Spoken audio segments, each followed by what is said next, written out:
As an influencer, like, I can't be off my phone. There's still good ways to live. At the end of the day, it's just how hard are we vibing and how can we vibe harder? You're listening to Creative Rebels, the podcast for creatives. Welcome back, Rebels. David Speed here.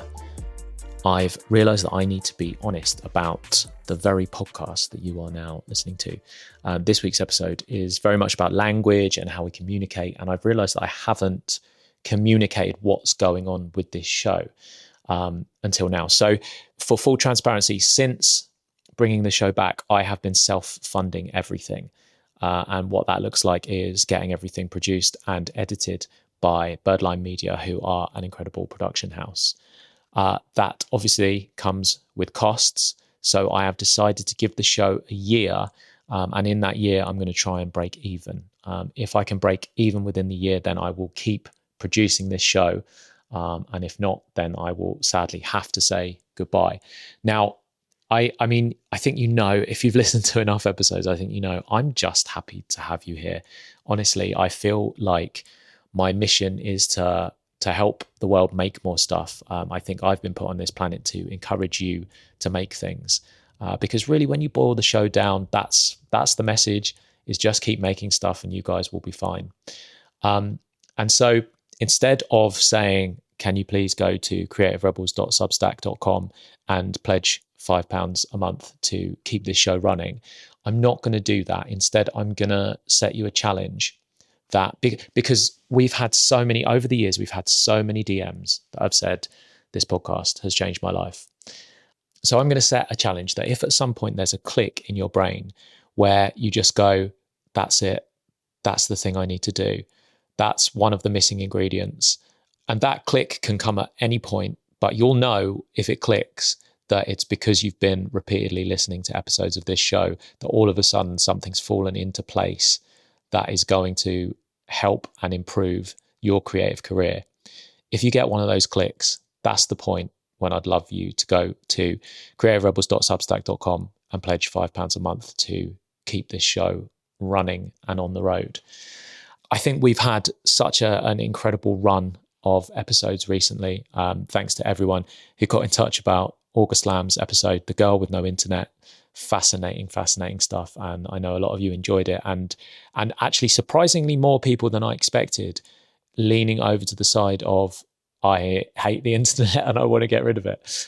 Really interesting stuff. So this week's episode has really made me think about communication because I think that's the most important tool of the creative and probably the most overlooked. I definitely used to think that the skill of my painting was the important part. And I've realized that it's actually not. The important thing is to communicate what your art's about. That's what grows your following. That's what grows your career. That's what gets you opportunities.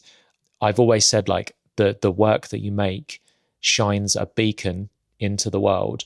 And that beacon is what draws people around you that think and feel the same things as you do. But the only way to do that is through learning how to communicate. And the only thing that can do that is once you learn to communicate effectively, that's what's going to set you apart from everyone else in your field. So this week we're talking to the etymology nerd, Adam Aleksic, and I mean, he's got 1.6 million followers on Instagram, and that's because he knows how to communicate. Adam is proof that you can make a career from what you love, because he literally, guys, gets paid to talk about where words come from. That's his full-time job. His book's just come out. It went straight to, I think it's number 2, New York Times bestseller. He's absolutely killing it. The first half, well, probably the first third of this episode is kind of just talking about the fascinating history of words and where words come from. Because his book is called Algo-speak, and it's about how the internet directly is affecting how language and how we speak. But the wider conversation in this episode is about how the internet is affecting our lives, similar to last week's episode with August Lamb. So I love this chat. Adam is a genius. At many times during this conversation, I felt out of my depth, but hopefully I did a good job for you guys and asked the questions that you would want to know the answers to. Thank you for being on this ride. I love you. Let's get into the episode with the etymology nerd, Adam Aleksic.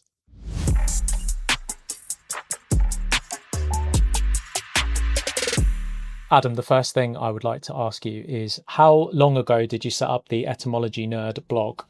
Well, there's a difference between my blog and the videos that I'm doing now. I started a little blog for myself in high school, just doing a word origin a day, kind of a way to teach myself more about etymology, because this isn't really something, they don't have linguistics classes in high school. I wanted a way to self-teach myself, and I made this incentive structure of a blog where I'd write down a word origin a day. So that was since 10th grade of high school. And then when I graduated college 2 years ago, I decided to start making videos and see if I could make this into a career. So that interest has been there then since you've been a kid? Oh, yeah. Well, first of all, you just get the fun facts. That's what initially drew me in. But second of all, like, everything is language. You can't talk about anything without using words, right? So I kind of get to study everything at once, which is amazing. And also it's a proxy for understanding how humans relate to each other. You can always kind of see the seeds of culture coming through language. Were there any, like, particular words that got you in when you were a kid? The first word I remember being completely shocked by was sophomore, which means wise fool, from the same roots as sophisticated and moron. And it kind of perfectly describes that age. And I was a sophomore in high school when I read that, and I was like, wow, they really figured this one out. And then, more fun facts like that just really kind of pulled me into etymology as a field. Yeah. And and how old are you now? 24. Okay, cool. So you're Gen Z. For linguistics particularly, most people who are studying language professionally are already like PhD old people. They're not tapped into the culture. Whereas to understand the culture, you do have to be young. So I'm kind of at this weird intersection where I'm uniquely able to comment on both the linguistic aspect of what's happening and the Gen Z aspect of what's happening. And that's kind of one thing that compelled me to write the book that I'm working on. That's really interesting because I'm a millennial. And I mean, correct me if I'm wrong because you probably know the answer to this, but I grew up with phrases like wicked and I was going to say cool, but that was probably the 1950s.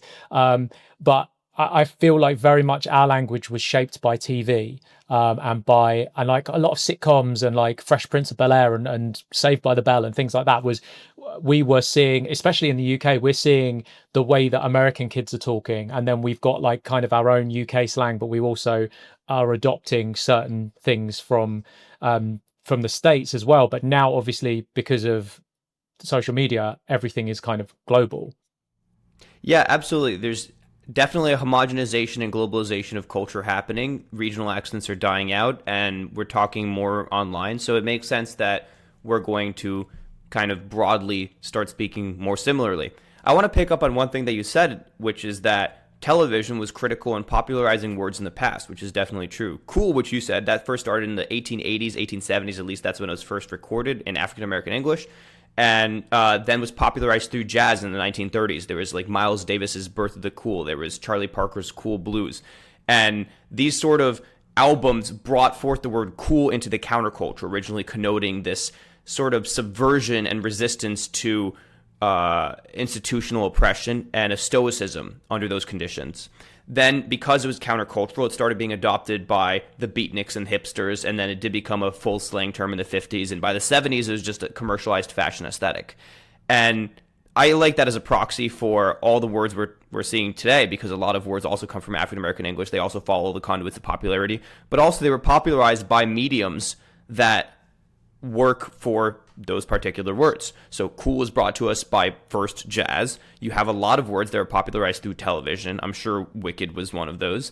And now we have words being popularized through algorithms and the internet. Because I look at a word like cool and I just feel like it's really stood the test of time. It still means what it meant before. It's still just as acceptable to say that something is cool.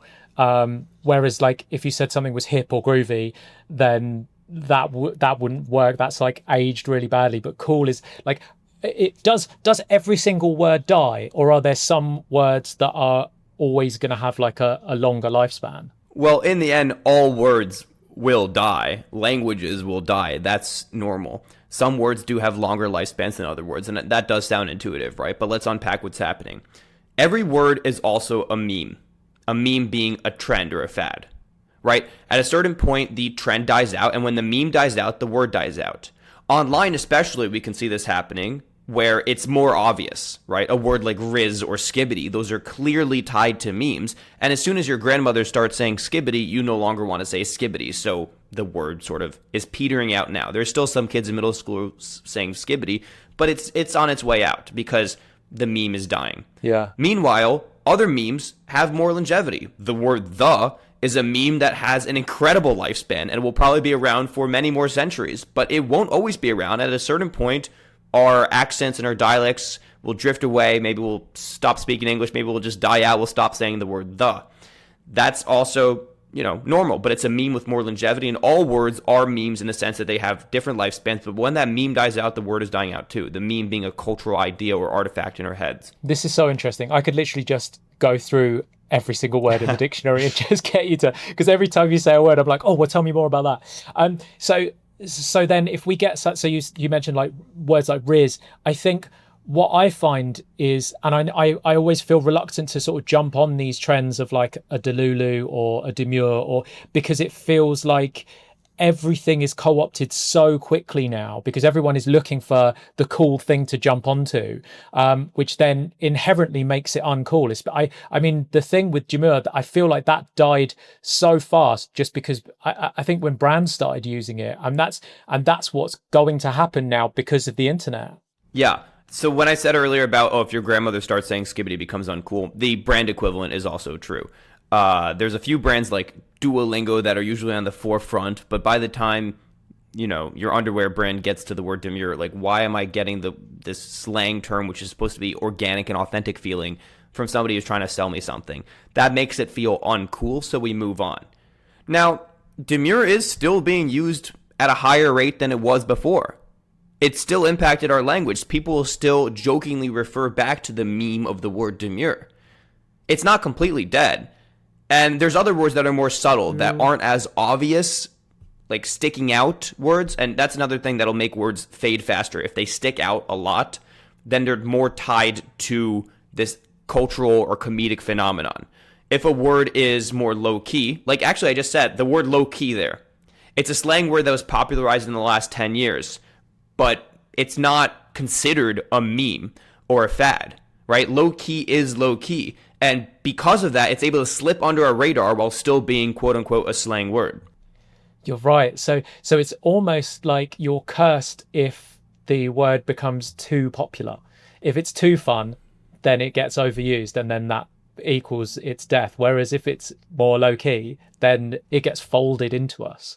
Or broadly, if it feels forced. I always like to bring up the analogy from the movie Mean Girls. I don't know if you've seen it, but there's a character, Gretchen, who tries to make the word fetch happen. And she can't make it happen because everybody knows it's not authentic, that she's just trying to force this word on everybody.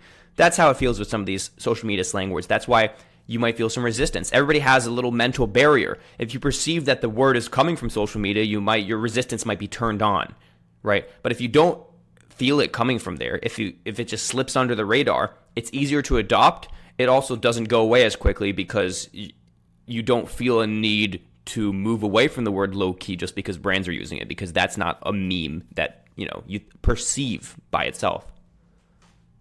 Yeah, you mentioned earlier about how important jazz was with the word cool. The words that sort of hit our cultural zeitgeist, where do we see them birthed in the first place? Like, is there a sort of specific culture or place that we find where, because I don't feel like there's popular words amongst scientists that all of a sudden get folded into culture. It does seem like more like working class or sort of like more street level language is what gets picked up and brought into the mainstream. But I could be way off with that. Well, scientists are great at coming up with science words. Words like COVID or something like that are popularized by scientists, right? They're good at popularizing that kind of word. All words come from certain groups of cultural emanators. The words that we tend to think of as slang, the rule of thumb that I always use is that if it doesn't come from 4chan, it comes from African American English. And that's not just America. That's like every internet kind of slang trend that we're seeing in English-speaking countries kind of is coming out of those things at this point.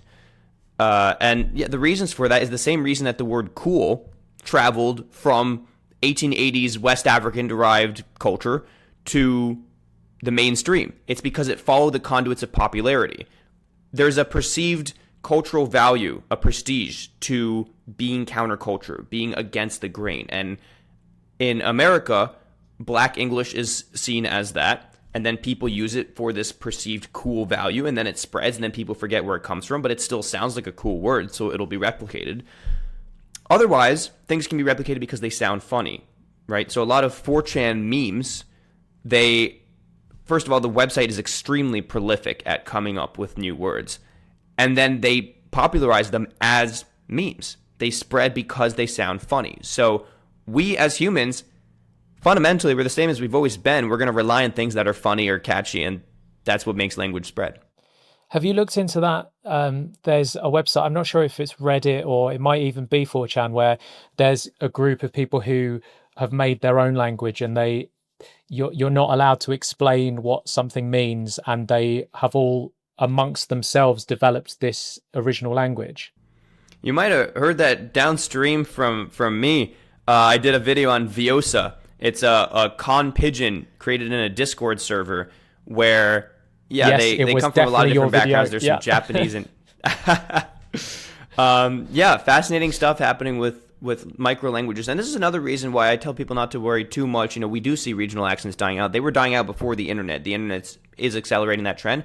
But at the same time, there's incredible language preservation projects happening on Discord. You can't change the cultural moment. You can't stop a tsunami. Languages are going to be dying out because of globalization and the onset of our centralization as a society. But there's incredible stuff happening in small internet communities, and they are using language locally in their own ways. They're constructing a new language with Viosa, or they're using endangered languages in their own Discord servers, or in some cases, it's not an intentional thing, but each micro community on the internet has their own dialect, has their own accent, has their own style of relating to each other. At the end of the day, language is just a vehicle of how we relate to one another, so we're pretty good at that still. You're so right. Yeah, I mean, it's not something that I've really consciously considered before, but the clothes that we wear are presenting an outward image of how we want to be seen, and I suppose language fits into that as well. Yeah, fashion is a language, music is a language. Language to me is, there's a thing, and then there's our way of categorizing the thing, of deciding where our place is in the thing, and then outwardly signaling that to other people. We can do this through words, or we can do this through the shirt we choose to wear. Any of that, yeah. Yeah. And also, this is why language is an incredible proxy for culture. If we see algorithms are shaping language so much, which is what my book is about, it's worth considering. What other aspects of culture are they shaping? And I try to touch on that. It's definitely like music, for example. We all know the 30-second Spotify sound bites that are friendly for TikTok go more viral, right? So we have music adapting around this new medium. We have fashion trends and aesthetic micro labels being attached to people. The language there being a label for this new commodity, this new aesthetic you can purchase.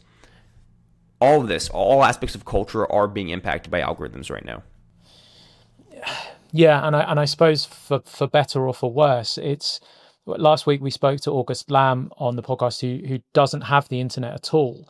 And so I think about her world and how it's shaped by just the immediate people around her, and how she feels much happier for that. And I'm still very much I don't know where I sit with it.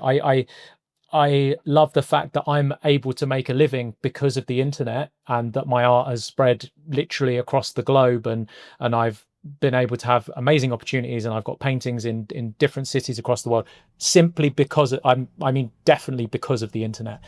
But then I also look at how much screen time I'm spending, and I know that that's not particularly making me happy, and the pressure that I feel in order to upload another piece of quote unquote content, when really it is my art that is like the thing that I want to, that's the important thing, but I know that it has to be packaged in a certain way. And you specifically naming music there, like the flattening of culture, the dumbing down of everything, is this, I suppose it's neither a good thing or a bad thing. It just is what's happening. I've talked to a few of those no phone people, and they're fascinating to me. I personally feel like I live a very good life on the internet. It requires, being super aware of what the internet does to you, which I think a lot of people aren't. There's a few ways you can feel better about yourself if you think, oh, social media is making me feel bad. Step one, you could just spend less time on social media. Or step two, You could make that experience on social media better. Be more deliberate with what you're doing. What am I doing on? I actually, my screen time's not that high, but when I am using my phone, I'm using it to communicate things that are important to me. I'm using it to connect with people I care about. And I stay off of the parts of the internet that I don't like as much. I don't like how Spotify pushes those bullshit songs, so I only listen to like full albums, but I still listen through Spotify on my phone. That brings me a lot of joy to be able to summon a song. That's great. But you need to make your own choices about what you're doing with algorithms. And I think this is a person-to-person decision. Ask yourself, what is my career? What are my goals? And not everybody should have a brick phone. It's really cool for some people. I respect those people a lot. But as a content creator myself, as an influencer, like I can't be off my phone. There's still good ways to live. At the end of the day, it's just how hard are we vibing and how can we vibe harder? Yeah, I love that. If a song is flattened through Spotify, if it feels like it's algorithmically homogenized, the Sabrina Carpenter is being pushed after every single playlist finishes. At the end of the day, if you still like listening to Sabrina Carpenter and these songs, if you still shout at the party when it starts playing, that's the point. It's not about the algorithm. It's about how you feel. But the algorithm is a good way for you to figure out how you feel. Yeah, I actually wrote down in my notes here that you said you're on social media to amplify your ideas, and I think that's a beautiful framing of it, because then all of your actions, you've set yourself a North Star with that. I'm here to amplify my ideas. So that means I need to learn how to use this platform or these platforms in the way that I can best optimize in order to spread my ideas. And I think it's a very pure, it made me think a lot about my sort of convoluted paragraph that I have about why I make art, to be able to sum it down into something like, I'm just trying to get you to embrace these ideas is I think a really pure way. I really love your approach to using social in that way. I really like your approach too in that case. Thank you. It's good to if you're trying to construct meaning online, to have a sense of direction. I strongly believe that I have good ideas and I want to spread those ideas to other people, because my ideas at the end of the day seem to be about how can we live better in the world, even if we have to be on our phones. And I want to communicate that. At the same time, there's things you have to negotiate. How do you make money when you're doing this? I got to make a living, right? I've never done a brand deal. Somehow I've been able to pull that off, where I make my money through YouTube or TikTok and then through this book deal. But I've been authentic to myself in that I haven't felt like there's an opportunity cost when you do a video for a sponsorship. You don't really feel like you support it.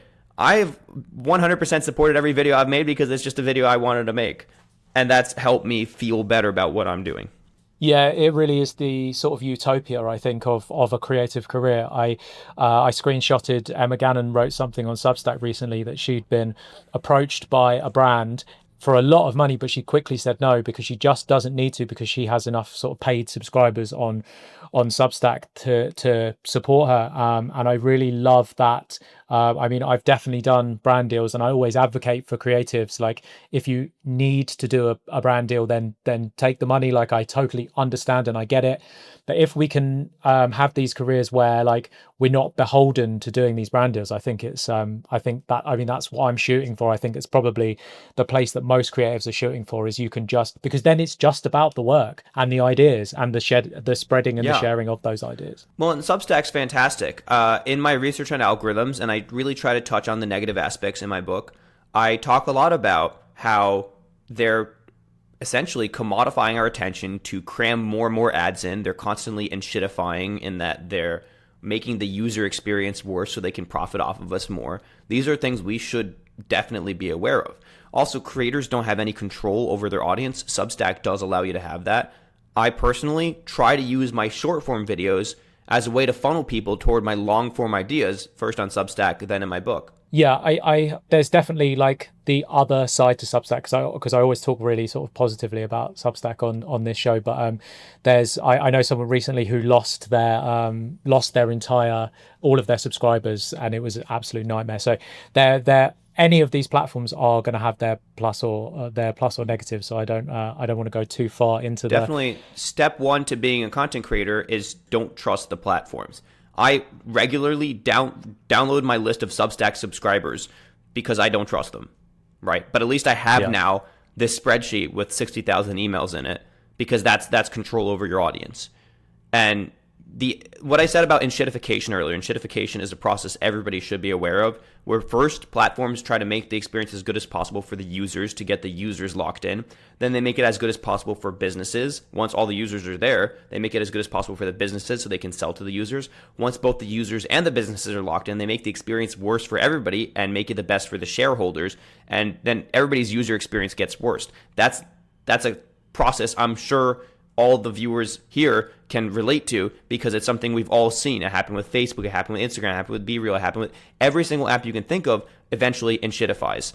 And you can't avoid that. That is a force of capitalism at its worst, But we can be aware that that's happening and continue moving and continue reclaiming. You can't be complacent. You have to constantly reassess your position in the internet and the world, and what is going to make me feel good day to day, and form habits and routines and have control over what you're doing. 100%. I absolutely love that. So I always thought on this show, like over the years, there's been so much like social media advice that has been given. It wasn't until I read your description of what algorithms actually are that I realized that I didn't actually understand fully what algorithms actually are and what they do. Could you give like a brief description of that process of when you make a video and you upload it, what happens? Absolutely. I think this is incredibly important, because we just personify and simplify the algorithm, like, oh, I upload a video, the algorithm knows to send it to you. When I say that, I'm reducing so many hundreds of complicated processes. It's not just one algorithm, it's 100 different algorithms working to bring the final product to a user. It may not be the user I intended, right? Okay, so there's a lot of things going on. First, when I upload a video, there's a few algorithms that work on it immediately. There's a computer vision algorithm that scans every visual object and makes an idea or representation of what is like visually depicted in the video. Then there is a natural language processing analysis that occurs on every single spoken and on-screen word. And then it turns that into a representation of what's being said. Then there's the metadata algorithm that takes in any title, hashtag, captions, comments, who's interacting with this. Now that the algorithm, I'm using that in quotes here because it's not a real thing, right? The algorithm has all these different representations of what the video is. They turn this into this like number space that describes vaguely who might want to watch this video. And that's not necessarily who I wanted to watch the video. It's who's gonna make money for the platform when they watch this. So I might make a video with an intention of sending it to a certain audience, and then, actually the algorithm decides that this is a more commodifiable audience, and they send it to them. Once it gets sent to that audience, and there's a whole host of factors that go into how it gets sent to a person, including your personal data that they've collected on you, which is way more extensive than you think. They've collected things like, is your phone on a similar Wi-Fi network as other phones who have engaged in stuff recently? Is like, what's your location? What's your recent browser history? All of that is incorporated, way more than you think, into eventually creating a user profile for you that is then matched to the video that I uploaded. As videos get sent to users, there is a feedback loop that occurs where the algorithm reevaluates how well videos are performing with certain demographics. They might do a little A/B testing as well. And they keep sending them until engagement peters off, and then the video stops getting views and stops being pushed in the algorithm. And that's what I'm just saying right now is also a simplified version of the real thing. But it's important to understand it's such an incredibly complicated process that we can't actually talk about. The engineers themselves don't know what's going on with algorithms. They call them black boxes, because once you program it, you don't actually know how it ends up at its output. And that's scary, because what tweaks they're making could affect downstream our culture. In February of this year, February 27th or something, Meta accidentally loosened its Gore guardrails. And we saw thousands of people get videos of people dying of like blood and guts. And that happened because of one small tweak in the algorithm that was accidental. we're not even talking about the intentional tweaks that they're doing to, make more money off of us. But it's clear that small content decisions can have huge effects on what we're actually seeing and how we're constructing our reality online. So yeah, it's important. That said, though, I think it is still very much a mirror of, I mean, it's human behavior, isn't it? If we, the things that have always worked to capture people's attention still capture people's attention. It's just the algorithm is noticing those. And I think I always think if you look back to like an advertisement from the 1950s, it feels so quaint and sort of unrefined, the way that they're trying to sell you these things. And then if we look at advertising today, it's very like sleek, and everything has been fine-tuned over many years to become this. And I feel like social media is the same. If we look at I think we now have a distrust of the sleek, polished aesthetic. And there's actually a return to nostalgia core 50s style advertising. You'll have like the little cartoon characters with eyeballs and hands and legs. And that's sort of an aesthetic trend towards a less polished aesthetic, which speaks more authentically, and authenticity sells more product. This is definitely a thing that's happening. Interestingly, I just saw a video that was very anti that an anthropomorphization, which I can never say properly. Anthropomorphization, no, I can't do it. But the turning of inanimate objects into people, like 1950s style. And he was saying that this is becoming this like trend that's like killing graphic design at the moment. So yeah, very, very interesting. But then again, it's the speed of the internet, isn't it? How Gary Vee always says how marketers ruin everything, which is one thing works, everyone jumps on it until it no longer works anymore. We just sort of run it into the ground. So I really wanted to talk about, I kind of set it up on purpose there. So because what I love is that and essentially what a lot of this podcast is about, is you are doing what you love and you're really interested in and you enjoy is now your full-time living. And you were just a kid who was really interested in the etymology of words. You set yourself up a blog, and now here we are with literally millions of followers, and it's your full-time gig, which I think is incredible. How did that decision come about? Was there any sort of trepidation or doubts of going, I'm going to try this social media, or was there always a very definite plan? Did you ever picture yourself having millions of followers? It feels to me like it's been that you're a very analytical person who's worked out, this is how I'm going to do this successfully, and then you've just executed on that. But tell me if I'm wrong. I think you're right. It's a huge pattern recognition game. I also... it's definitely trial and error. You can literally look at your video analytics and see where things dropped off and then just make changes. And that's something I knew I could do also because I talk about in the book, I used to be a Reddit influencer back in high school just for fun. I wasn't making any money. I was just like posting just to see what would go viral as a fun little game. So I knew like what it takes to go viral. And like, kind of what you were saying, that the fundamental mechanisms for attention aren't that different. So once you know what the mechanisms are, you can apply it to new mediums, and the mediums will affect what's going on. So I also want to push back on you saying, oh, it's just natural human behaviors. It's emergent. It's both human behaviors interacting with the algorithm, and neither would be the same without the other, right? So because of the medium of the algorithm, we're getting slightly different tactics, slightly different things. It just depends on what these platforms are incentivizing, and then creators downstream from that will act upon what's being incentivized.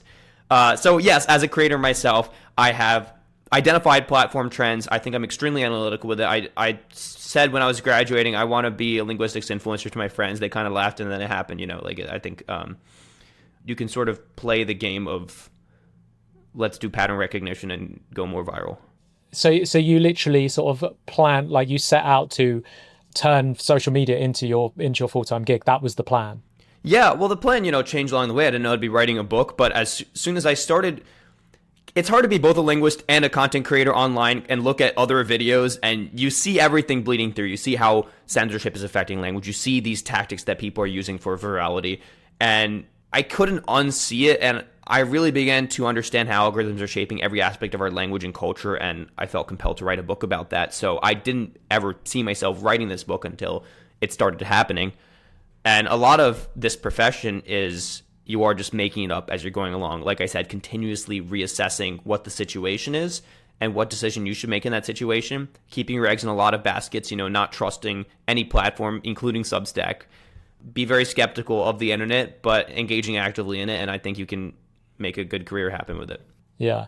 So when you sit down, what's your content creation process? Because like you said, you're not beholden to any brands. You're literally just working on things that you find interesting.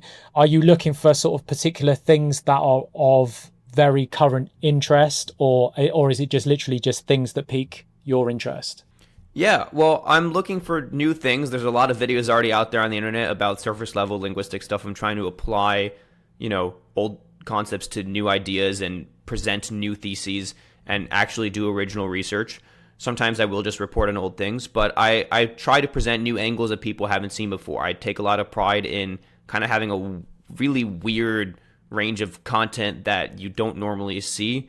And I usually go to a cafe. I want to be like academically rigorous with what I'm doing. I'm an educational creator.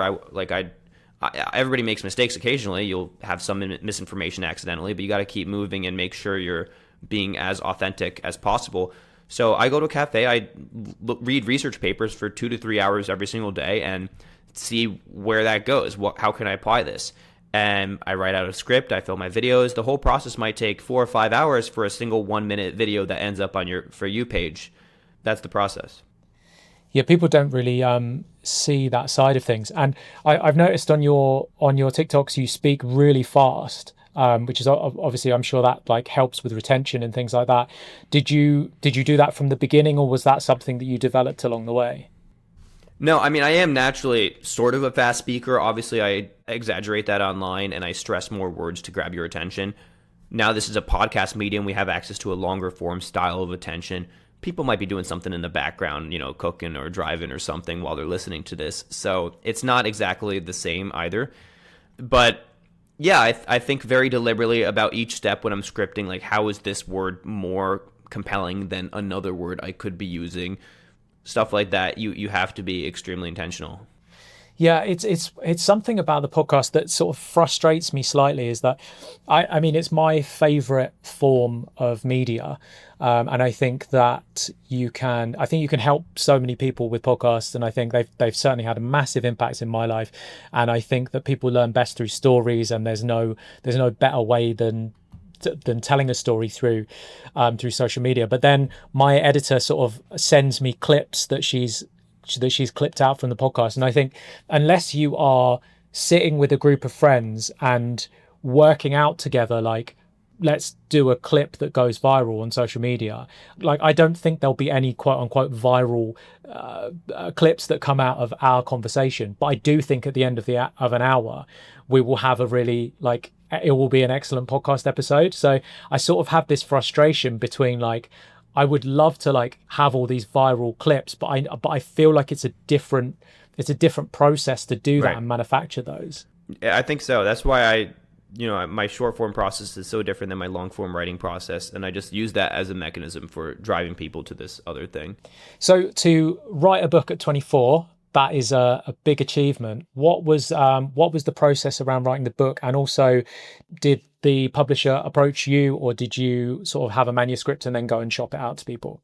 Yeah, I had a lot of interest. About 6 months into my career, I had finally set up a consistent income stream. I had finally kind of staked out my own niche. There were other maybe people who had talked about linguistics, but nobody was talking about the linguistics of social media as it's currently happening. So I was out there talking about words like Riz and Skibbity and unalive, and there was a lot of interest. There was a bunch of agents that reached out. I talked to a bunch of people. I have an incredible agent now, and she set me up with this amazing book deal, and they take me very seriously, and we've worked incredibly together. But I specifically was selecting for people who would sort of take this, because it is a little funny, the things I'm talking about, like Skibbity, I want exactly that energy where we take something a little bit funny, we recognize, this is funny, and then at the same time we can treat it with a serious academic lens. And I think I found incredible partners with my publishers, and because this is incredibly important if we want to understand our current cultural moment. And they've given me that space, and the feedback was superb, and really it felt very smooth and easy, but I was luckily surrounded with amazing people. That's great. How much did the scripts of your existing videos, how much did they help in forming the pattern of the book? Yeah, that was a bit of a cheat code for me because a lot of the videos, the day-to-day videos that I was researching were actually researched for my book that I thought, oh, on the side I can make this a great video. So it's not like, oh, I have to do this whole separate thing. It's just a kill two birds with one stone situation. And all the while, I'm still making these videos and I'm researching the linguistics of the influencer space and social media ecosystems as a whole. So I'm in the weeds while I'm writing the book and generating more ideas. And it's incredible to have an audience right now who knows that I write about trending slang because they'll tag me in videos with new slang words showing up. And now I'm there faster than everybody else. I'm faster than any academic linguist can possibly be because I'm tapped into the culture. People are like literally mentioning me in these videos, and now I see the new slang words as they occur and can have a backseat to analyzing them as they take the forefront. That's so cool. You've got like a little army of helpers out there, like tipping you off. It's incredible, literally. Yeah. I think more academic research should just be done in the open because there's a great feedback loop going on there. Yeah, because I've really been thinking a lot about how you graduated, and then your choice was going to social media, because it does feel like quite dramatic. It's not what most people would do. Do you know a bunch of people who've like graduated with a linguistics degree that would then probably not be able to parlay that over into social media? Because I feel like whilst it's very similar, learning about language, actually translating it, I think is the right. There's not that many linguistics influencers, nor can there be, given the economics of the social media space. Most of my linguistics friends ended up teaching or going into academia, sometimes translating, sometimes going to law school, sometimes pursuing completely different paths. I think funnily, it sounds so funny to say this, my backup plan was law school. But once the influencer thing worked out, I don't think I ever really wanted to do that as much. It was just something to tell the parents until I could convince them that this was a career. But yeah, no, like it's not for everybody. Certainly, it's also weird to have your face out there. That's another thing. I really thought a lot about that one. Do I want to be, and you get a lot of good comments, you get a lot of bad comments. You just got to roll with it. I suppose that's the thing of going viral. I've had videos of mine go viral and noticed that sometimes a fight will start in the comments that has literally nothing to do with the video that it's underneath. It's like people will fight about literally anything for any excuse, and it really blows my mind. A friend of mine sort of really helped me reframe it. He was like, just leave them because they're helping boost your video. So that's my sort of way of thinking, okay, I'm fine with it now. You guys do whatever you want. But it is such a strange behavior of like just wanting to be angry at like, I just don't understand this like desire to be angry at people online. Well, there's the online disinhibition effect, which says that we're more likely to treat people like they're not people online because we can't see them. We forget that they're real human beings, with feelings. Some of the stuff I've gotten in comments, nobody would say in my face. In fact, nobody has. I've had people come up to me in public before and say, oh, are you etymology nerd? And I say, yeah. And it's always a positive interaction. Every single time. They always say, I like your videos. They always say, keep doing the great stuff you're doing. Because if you don't like me, you're not going to come up to me in public and say, I don't like your face. I think you have a punchable face. But these are comments, I've gotten online because I feel less real online. Whatever, And the in-person energy that I get is fantastic. And that's the stuff to focus on because, that does, in the end of the day, feel more real. Yeah, it's wild. So something you've said before that I find really interesting is the idea that there is really no For You page. There's no videos that are made specifically for one person. But by using certain words or certain language, that will then get shown to a certain group.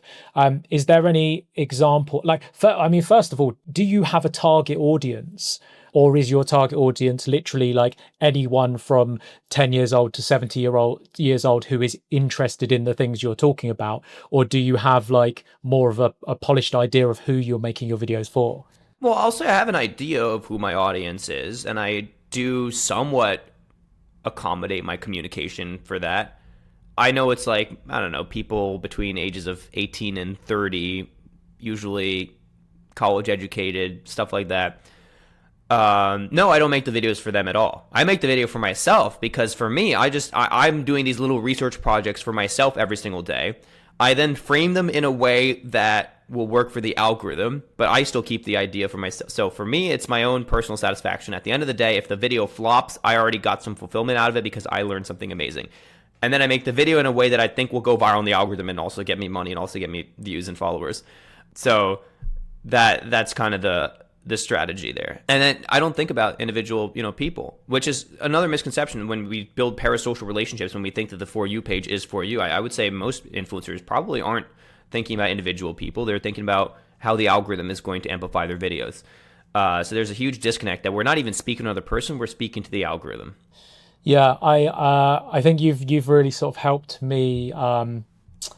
You've helped me with that because I have this pattern of every time I go viral, I then go dark for about 6 months, and I think I have to have some therapy done or something because I'm quite good at manufacturing a viral video, and I think the current state of social media that we have, I would much sooner create something for the people who have chosen to follow me, who are interested in my work. But because we are now in this content media landscape and you either have a flop or you have something go viral, I've got good at making videos that do well.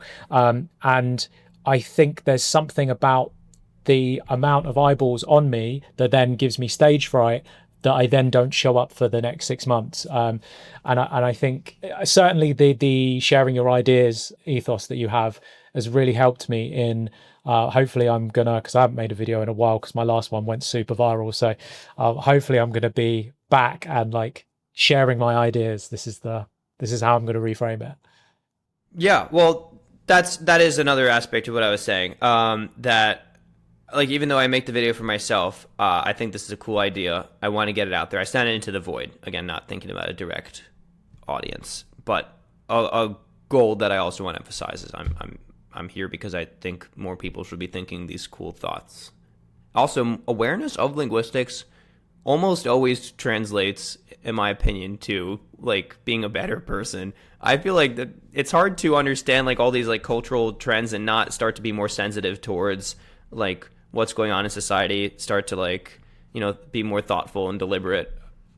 I think it's a good starting point. Tell me more about that. At the end of the day, like I said at the start of this podcast, language is fundamentally how humans relate to other humans. That's it. That's all it is. It's a way of us categorizing the world and then imparting that in a way that other people can understand it. And when you look at it that way, it's a story about human connection. It's a story about how can we be better people to each other. And language is always cooperative, right? It's always you're trying to be understood. You're not doing it to obscure out. We can have like secret versions of language that isolate out groups, but they always are there to foster an in-group. They're always there for some amount of human connection. And I think that's really amazing. Yeah, that's really fascinating. I'd not really thought of it that way before. Yeah, it's quite beautiful when you put it that way. Yeah, so people should buy my book. Hello, capitalism. So yeah, so we might as well plug it here. So let everyone know where they can find the book, Adam. Well, in the UK, it's anywhere through Ebury. In the US, it's published through Penguin Random House, but you can just buy it at any of the usual book retailers, Barnes & Noble, Amazon, that kind of stuff. Cool. I'll put a link to it also in the show notes. Thank you. I'm sure you get asked a lot how to be successful on social media. And like you said, language is communication. About a year ago, I booked a session with like a TikTok guru, great guy, Dimitri, to analyze my videos and sort of tell me what I could do better. And he wrote me out this whole plan. It was really, really good. And one of the things he said in the way that I'm telling stories, he said, you never say the word but. And he said the word but is like a huge word that sort of throws up a red flag in a person's brain because they thought things were going one way, but makes them think, oh, maybe it's going another way. So I now try and like thread the word but into my videos more. Is there any sort of direct advice that you give, or anything that you see people doing really badly when they're, because at the end of the day, all anyone is trying to do when they make content for social media is communicate something. Is there any advice you have for better ways of communication? Yeah, I've used the word, but and however in the same exact way, and there's like hooks you can use. I get asked a lot, how do you make better content? It sort of is evident in the stuff I'm writing about, because I'm writing about how language is repurposed for attention-grabbing mechanisms. One of the comments I get about my book that I like the least is that it at some points it reads like a how-to guide for how to go viral. And yeah, you can just look at the actual linguistic tricks that we use. There's like accents, we speak faster, we stress certain words, like I was saying earlier. But I'm not here to tell you how to go viral. I'm here to analyze what that means, that there are ways to go viral, and the certain strategies that work better are actually impacting our language. I think that's on a day-to-day level, not on a content creator level, on a how do middle schoolers relate to each other.